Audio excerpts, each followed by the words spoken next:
Welcome back to Snetterton and the PowerMax Mini Challenge. We'll have the last of the turbo races for you very shortly, but believe it or not, we're still welcoming new drivers to the championship. They're being made to feel very welcome, of course. One of them is current BTCC driver Jeff Smith. And I'd like to be running a couple of minis next year is the plan, so just finding the drivers with the budget and the right calibre of drivers to drive them.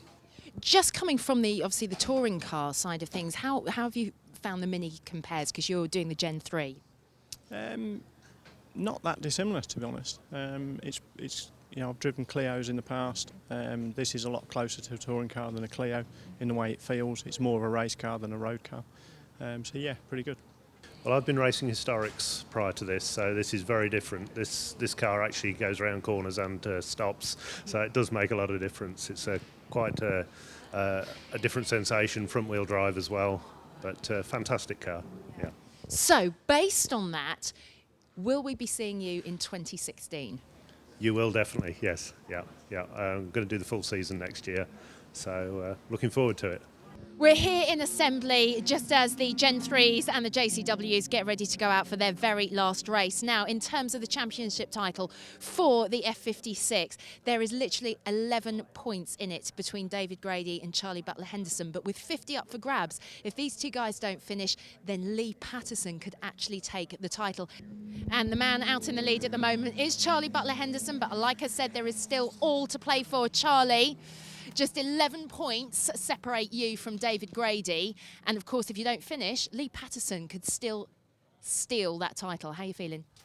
Yeah, we've worked all of that out. So I'm just going to try and go for the win if I can. And because I just want another trophy at home, really. So that's all I'm trying to do, really. So there you have it. It really is down to the wire. Best of luck to all our drivers as they head out for the last time here at Snetterton. It's going to be a nail-biter of a race. They're going on to the tarmac, so without further ado, here's Ben with the full final grid. Thanks, Michelle. The final race of the PowerMax Mini Challenge for the F56s and JCWs, and it is Charlie Butler-Henderson who lines up in pole position ahead of Lawrence Davey, then Lee Patterson and Luke Cordell on row 2. From JCW, Scott Adam and Hamish Brandon have got the final front row of the season, ahead of Neil Newsted and Steve Ruxton Cocker. The red lights are on, waiting for the light to flash out, and away we go. Butler-Henderson will want to lead this one from pole. He finishes clear of David Grady, and he will have claimed the championship, and it's Butler-Henderson who leads into riches for the first time. Oh, and then it's a real sort out for second place. It's just Lee Patterson ahead of Luke Cordell, who elbows aside Lawrence Davey as they accelerate on towards the Montreal hairpin. The F56 has been a very, very welcome addition to the championship this year. It's given us brilliant racing and is a spectacular car, as now Jeff Smith also brings himself into the mix. He finds a way past Lawrence Davey and looks to do much the same to Luke Cordell as they swing through Palmer for the first time on towards Agostini. And all this squabbling is allowing Butler-Henderson and Lee Patterson to just ease away at the front of the pack in Coa Jeff Smith. There is Luke Cordell right in front of us. And it looks so relaxed in the cockpit, just that very gentle turn of the wheel, and that's the key with these cars. You've got to let the car do the hard work. If you're fighting the wheel and wrestling the car, it generally means that you are going slowly. As now Lawrence Davey darting to the inside of Jeff Smith as they turn through Oggies, and then Davey in the blue car, the former Legends racer. Can he make the move stick into Williams? I don't think he can, and now he might compromise his exit on to the Bentley Straight. It's a long run down toward Brother Nelson. What that is doing is allowing Sam Osborne to join the party as well. Plus, a horde of cars behind him as they bob and weave along the Bentley Straight. Possibly more than one defensive move there for Jeff Smith, but nonetheless, it was effective. It meant that Lawrence Davey couldn't get past him. So, part of that train, we've got David Grady and William Phillips, but for David Grady, he needs to finish well clear of Charlie Butler-Henderson. At the moment, it's Butler-Henderson who's leading it, and David Grady is just inside the bottom half, the top 10. Here's Butler-Henderson coming to the end of the lap out of Murray's, and this is exactly how he had liked the race to be unfolding. A comfortable advantage over Lee Patterson and Luke Cordell at the very front of the field. Instead, it's this fantastic fight for fourth place, which seems to be involving pretty much the rest of the field. into Riches, Butler Henderson, all the while trying to ease away from Patterson as Davey looks to the inside of Smith. That gap was always going to close. Lawrence Davey consequently just has to ease off the anchors as they head on towards the Montreal hairpin. And Smith doing a very good job of defending here. The problem is really that as he defends from Davey, it's going to allow Cordell in that third place to open up possibly an insurmountable advantage.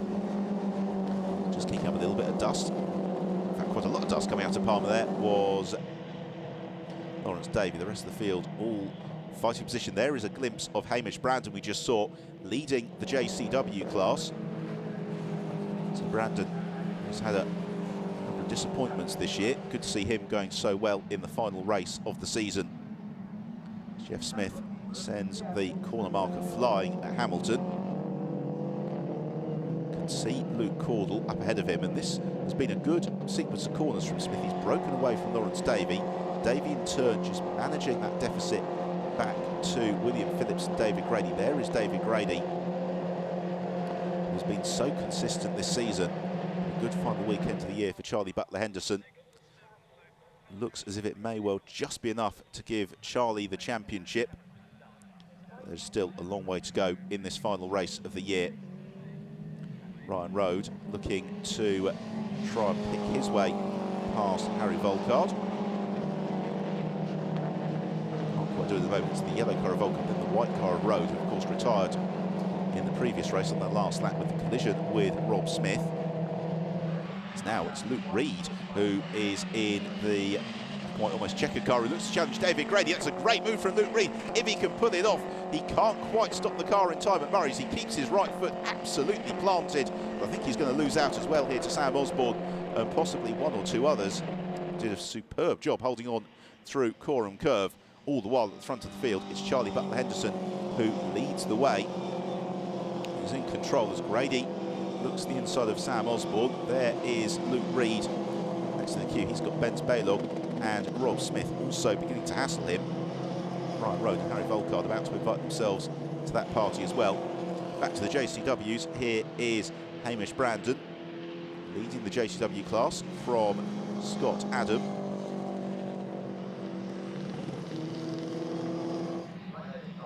Into the final lap of the season, and this is the fight for third place as Jeff Smith has found a way past Luke Cordell very, very late on. They accelerate through to the checkered flag, and so it is victory and the championship in the F56 class for Charlie Butler Henderson. Second place for Lee Patterson. Jeff Smith snatches third, but delight for the Oakfield Motorsport team. Brilliant, brilliant weekend for Charlie Butler Henderson. Look then at the classification, and Butler Henderson takes the championship with the race win. That's the way to do it. Lee Patterson in second. Jeff Smith completes the podium after a great scrap with Luke Cordell.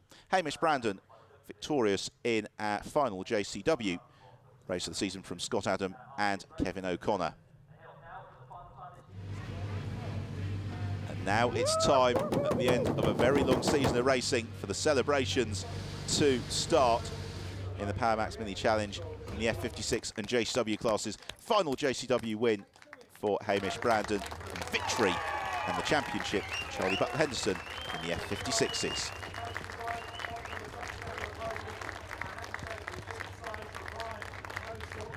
So am I talking to a champion, Charlie Butler Henderson?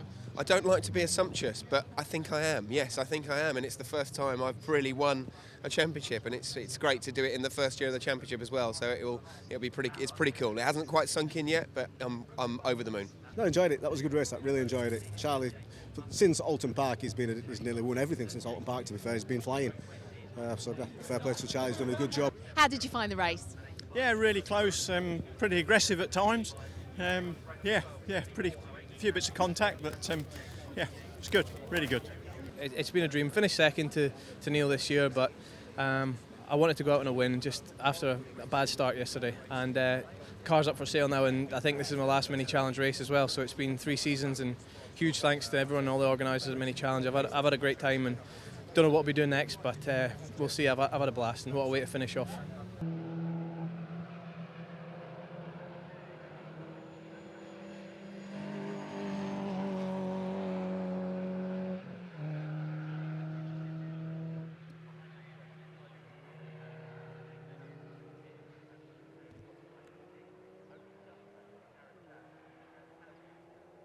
We have our champions, JCW champ Neil Newstead and Gen 3 champ Charlie Butler-Henderson. A massive congratulations to both of them.